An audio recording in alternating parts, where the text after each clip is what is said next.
जय शिवराय मित्रांनो, आज winter arc चॅलेंजचा दिवस 9वा. पहाटे उठून मी गार्डनला चालायला गेलो. हा बघा पहाटेचा चंद्र. नंतर चालून झाल्यावरती घरी गेलो, फ्रेश होऊन बसलो हरिपाठ बोलायला. हरिपाठ झाल्यावर ओट्स खाल्ले, त्यामध्ये 50 ग्रॅम ओट्स आणि 200 ml दूध. ते खाऊन मी गेलो जिमला. सर्वात आधी बजरंगबलीचे दर्शन घेतले आणि केली वर्कआउटला सुरुवात. सगळ्यात आधी मी क्लोज ग्रिप पुलअप्स मारले, त्याचे मी 3 सेट्स घेतले 8-8 रिपिटेशनचे.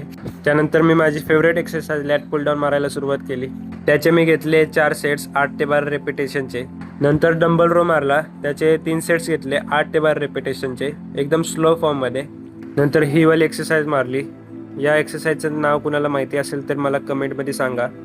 याचे मी घेतले 8 ते 12 रेपिटेशनचे 3 सेट्स. त्यानंतर ग्रिप पुल मारण्यासाठी मशीन सेट केली, मग ग्रिप पुल मारायला सुरुवात केली. त्याचे घेतले मी 3 सेट्स 8 ते 12 रेपिटेशनचे. वर्कआउट करताना नेहमी माइंड मसल कनेक्शन खूप गरजेचं आहे. जेव्हा तुमचा माइंड आणि मसल्स एकमेकांशी जेव्हा जुळतात, कनेक्शन होतं त्यांचं, तेव्हा वर्कआउट करायला अजून एक्साइटमेंट वाढते.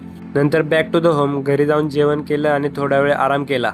नंतर उठून कॉफी पिली आणि अभ्यास करायला बसलो. अभ्यास झाल्यावर फ्रेश झालो आणि कामावर गेलो. तिकडून आल्यावर जेवण केलं. नंतर बसलो ग्रंथ वाचायला. त्यामध्ये आज असं वाचलं की जे पेराल तेच उगवणार, जसे विचार तसा जीवनाला आकार, हा निसर्गाचा अटळ नियम आहे. त्याप्रमाणे जीवन घडणार हे लक्षात ठेवून जीवन जगण्यात खरे शहाणपण आहे. तर कोणाला बोलवायचे, सुखाला की दुःखाला, हे तू ठरव, कारण तूच आहेस तुझ्या जीवनाचा शिल्पकार. तर आजचा दिवस इथेच संपला.